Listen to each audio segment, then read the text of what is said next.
Salve, galerinha do canal, beleza?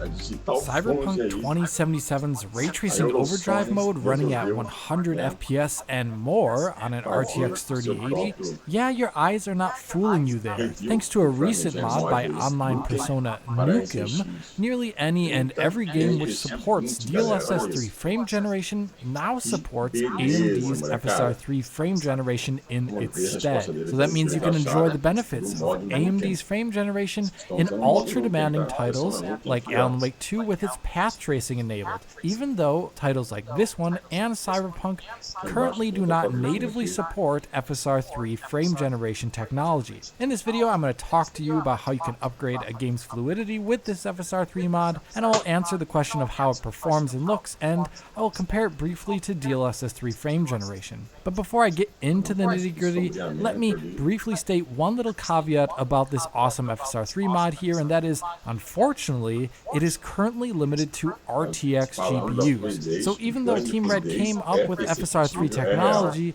this mod at the moment that I'm using to showcase in this video does not support AMD GPUs or older pre-RTX GPUs. It says so in the mod description, and that also pans out in practice. I tried loading up the mod on a Radeon 7900 XTX to no avail. I think the reason is because the way the mod is set up, and as a result it requires an RTX GPU. It's a shame, but in the bright news in the future, there are other mods that are going to be coming out that will make universal FSR3 tools to inject into many titles. Remember LukeFZ's mods for Starfield? Well, they're working on something similar for FSR3 FrameGen, and we're going to see it in many more titles in the near future. But in the meantime, thanks to Nukem, at least we have FSR3 running on RTX 2000 and RTX 3000 series GPUs, whose owners may have been getting a little bit envious about all that frame generation stuff on RTX 4000 GPUs. And this mod here can help fulfill a very similar role for aging GPUs and help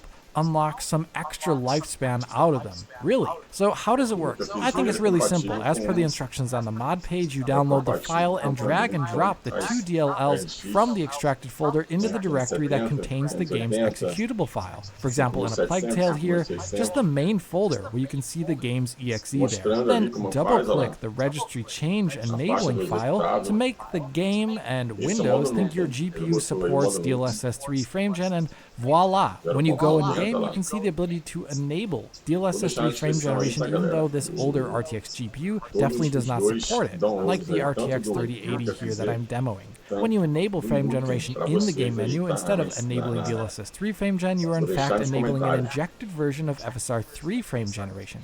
And as far as I can tell in my testing, this FSR3 frame generation is also special in that it allows for different image quality treatment. For example, here in Miles Morales, I've enabled frame generation on the RTX 3080 and have 4 different image reconstruction techniques working with it: IGTI, DLSS, XESS, and of course FSR2. So unlike the official FSR3 titles released so far, such as Avatar, Frontiers of Pandora, you're not just locked into FSR image reconstruction to use FSR3 FrameGen. This is nice and very appropriate for older RTX GPUs, where I would definitely recommend DLSS over FSR2, for example. So how does the frame generation fare? The immediate impression is really well. Like with DLSS3 frame generation, I think most people will be astonished at the immediate increase in output frame rate when turning on this injected version of FSR3, and as long as the frame rate is high enough, I think any increases to input latency will be seen as negligible as a price to pay for the added fluidity, just as Rich discussed in his FSR3 review a number of months back. Beyond the installation from a user perspective, I would say it is about 90% the way there to a native FSR3 frame generation implementation. You click on it and you're good to go in game. The reason why I say it's 90% of the way there to a native frame generation implementation is because there are idiosyncrasies of FSR3 native implementations that cannot realistically be accounted for here in the mod. Native FSR3 frame generation implementations have multiple ways how to handle the UI in the game, for example, and usually developers elect to keep the UI from being interpolated. So in a game that's 120 FPS with FSR3, usually the UI is still at 60. This is different than DLSS3. As a result of being added on top of what DLSS3 was doing, we see issues with UI in games with this mod, like here as we can see in a Plague Tale. And although I think the UI is the biggest issue here, we still have to give FSR3 the benefit of the doubt here in terms of quality, as we are looking at a mod here, and perhaps even the frame generation quality itself could be better in a native implementation than what we're seeing with the mod. Still, I would say you're getting close to FSR3 native quality here for most users' perception, and it even goes beyond native implementations by allowing you to use DLSS, TAA, or any other image quality treatment while FSR3 FrameGen is active. Interestingly, because we are using a modded version of FSR3 here that hijacks DLSS and only works with RTX cards, we get another secret advantage with this mod, and that is that Nvidia Reflex applies to FSR3, as we can see here in Spider-Man Miles Morales running with G-Sync on a 120Hz screen that I recorded off screen here. As you can see, Reflex is actually artificially limiting the frame rate here below 120 FPS to prevent frame queuing from VSync occurring at the monitor's refresh rate. And as you can see on the bottom there, with the display from the monitor's refresh rate is adjusting in kind with that Reflex frame cap. So you will actually get the benefits of Reflex latency mitigation with this FSR3 mod, something you wouldn't necessarily get in a standard FSR3 native implementation. Okay, so what is the frame rate uplift like?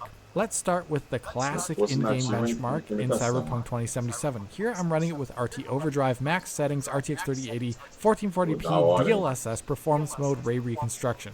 FSR3 FrameGen is on here on the right, and we're really seeing fantastic uplifts here in the overall frame rate and the general apparent motion fluidity of the camera movements on screen on the right-hand side of the screen here. Here in the benchmark, we're seeing around a 67% uplift in overall average frame rate on the RTX 3080, bringing the game from the upper 50s and low 60s to around 100 FPS usually, and a bit more. That's taking a rather standard experience and propelling it into HFR territory, all while RT Overdrive or path tracing is enabled. This is an excellent upgrade for the RTX 3080. A very similar upgrade can be seen when using our open world car traversal benchmark that Rich and Will tend to use in their GPU reviews. Here we're seeing a similar 65% average uplift in frame rate. With FSR3 FrameGen enabled, you can definitely see a palpable increase in the fluidity of camera movement. Here I'm showing the game with a high level of DLSS scaling in performance mode, but you will see similar or even better scaling with FSR3 on when you go up to something like quality mode, as we're seeing here, where I can see FSR3 increasing average frame rates by around 73% on that RTX 3080. The issue here with using higher DLSS modes on a GPU like this is that you have a lower input frame rate. Thus, you're decreasing FSR3's fluidity, and you're rapidly increasing the visibility of present artifacts, which I'll talk a bit about later. As per AMD's suggestion, I also recommend applying FSR3 FrameGen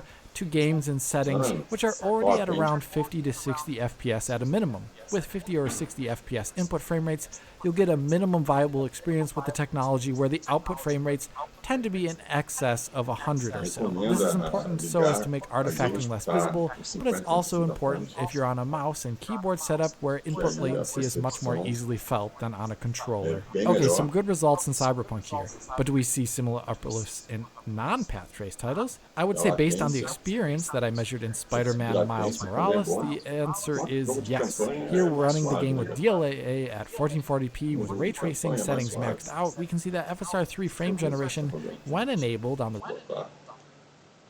right here, is increasing the average frame rate by about 65%. So very similar numbers to what we saw in Overdrive Cyberpunk. In GPU limited scenarios like the ones I'm showing here, this is where you'll tend to see around a 60 to 75% average increase in frame rates on your GPU. It's only in CPU limited scenarios that one starts to see near 100% increases in frame rate, and that's something Rich talked about in his original FSR3 review. So the increase in frame rate is readily apparent, and so is the increase in camera motion fluidity. But how fluid is FSR3 in this game? Now, what I'm going to talk about here is actually very subjective for most people, but I think there is some objective data to talk about here. If you can recall, back when I covered Avatar Frontiers of Pandora, I had a mini section of that long review talking about how FSR 3 was in that game and how it could sometimes have issues presenting smooth frame times with VRR enabled. Basically, you could start traversing the world in its more denser areas or engage in combat, and the frame time started to get more erratic. So even though FSR 3 was supporting variable refresh rate monitors correctly, it still did not always look super smooth in such moments due to the variability of the frame times. That is a completely subjective appraisal, of course, and in the aftermath of the video, I saw a lot of comments under the video or elsewhere on the web that presented different FrameGen ativo. Isso aqui é legal, peraí. Deixa eu cortar subjective or objective measurements. Here it is important to note a couple of things. One is that not everyone can always perceive frame time discrepancies in games, and that's completely valid. Another thing to note is that not every PC or test sequence will show the issue that I highlighted. Even in that video review, I talked about how the issue was sometimes happening, but not always. So I really did actually want to try and get at the bottom of the issue here for this mod video, but unfortunately, I have come out only more confused after my testing, as I cannot get consistent behavior. One of the theories in the wake of the last video was that the injected overlays like FCAT that we at Digital Foundry use for PC, well, that they could be triggering the issue. So in the wake of that, I tested the game with and without an overlay. And as we can see here, here's the game running with an overlay. Isso é FSR nativo agora, mostrando aí no JP. Overlay being used.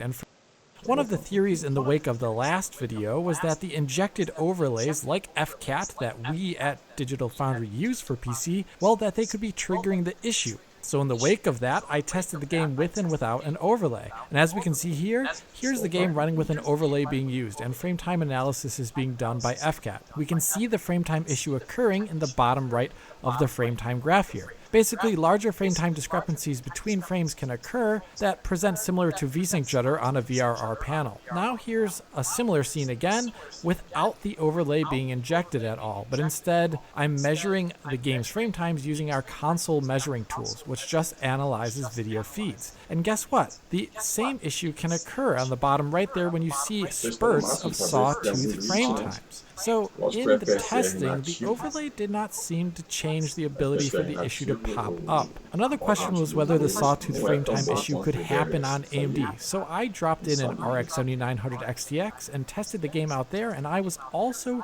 reproducing the sawtooth frame time issue just like I was on an RTX 4090. So I don't think, at least in the testing I did there, that the issue was occurring whether or not an overlay was on or whether or not the GPU was AMD or Nvidia. It was just happening. So I enlisted the help of Richard Ledbetter here to test on a different setup entirely with a Core i9 13900K with the 7900 XTX there to see if he could replicate the issue. When he tested, no sawtooth frame times were occurring in that same problematic area where I measured the issue occurring on different GPU hardware, with or without an overlay. I go back to test the area again after that because I'm so confused, and guess what? I load up the area again, and suddenly I'm not seeing the issue at all, just like Rich is not seeing it. The game hasn't been updated. My PC has not changed at all, and really nothing is different. So whatever is causing frame time sawtoothing and unsmooth VRR behavior, well, that's currently a mystery to me. The final answer is that I really need more time and research to figure out what can cause the issue that I've measured. In my play, when trying out the FSR 3 mod on the RTX 3080, I found that the frame time issue was not showing up consistently there either on that RTX 3080. It was under control at times in many of the titles I tested with little to no issue when you just be cruising along, but then sometimes it would flare up.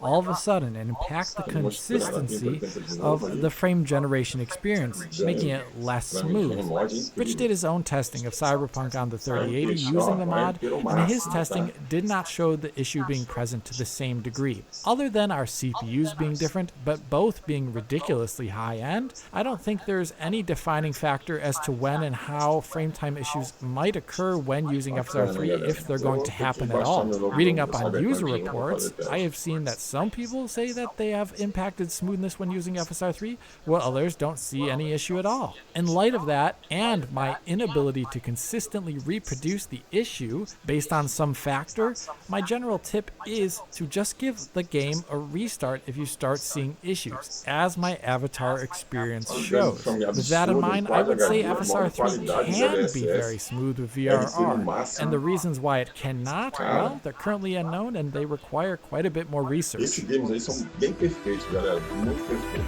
Ficou muito perfeito a implantação do mod. Getting over to the comparison to DLSS3 and general quality, I would say the quality is good enough for most normal camera movement, but there are definitely some obvious problem areas in the modded frame generation here. One particular problem is shadows. Check out this footage of me moving side by side in a Plague Tale Requiem. Notice how you see a kind of flashing double image of the shadow that looks like it is stuttering as I move from side to side. This is due to shadows in FSR3 not being properly reproduced.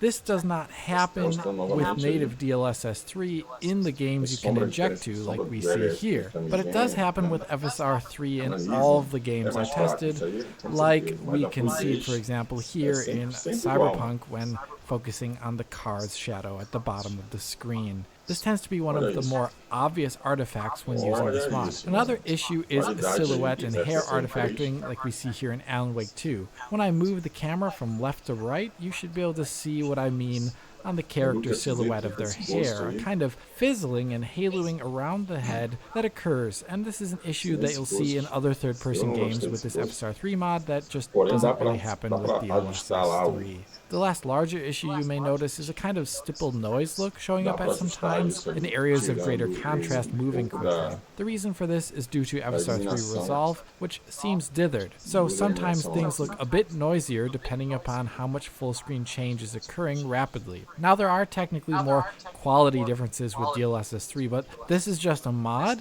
and completely unofficial, so focusing on the quality I think is missing the point, as it's not really representative of an official FSR3 FrameGen implementation. The bigger point is the one I talked about earlier. Camera motion and translation generally looks better, and the game is going to be increasing frame rates in a way that will definitely extend a GPU's utility over time than it would not have had before. And that is really all I have to say about this mod. I think it's pretty cool. If you did find this video cool, please hit that like button and subscribe to the channel. If you're already a subscriber, hit that little bell in the corner to be informed as soon as Digital Foundry posts a video. Support TF on Patreon to get years of our work in high quality for download. Follow on Twitter, comment below, and as always, this is Alex, bidding you farewell und auf Wiedersehen.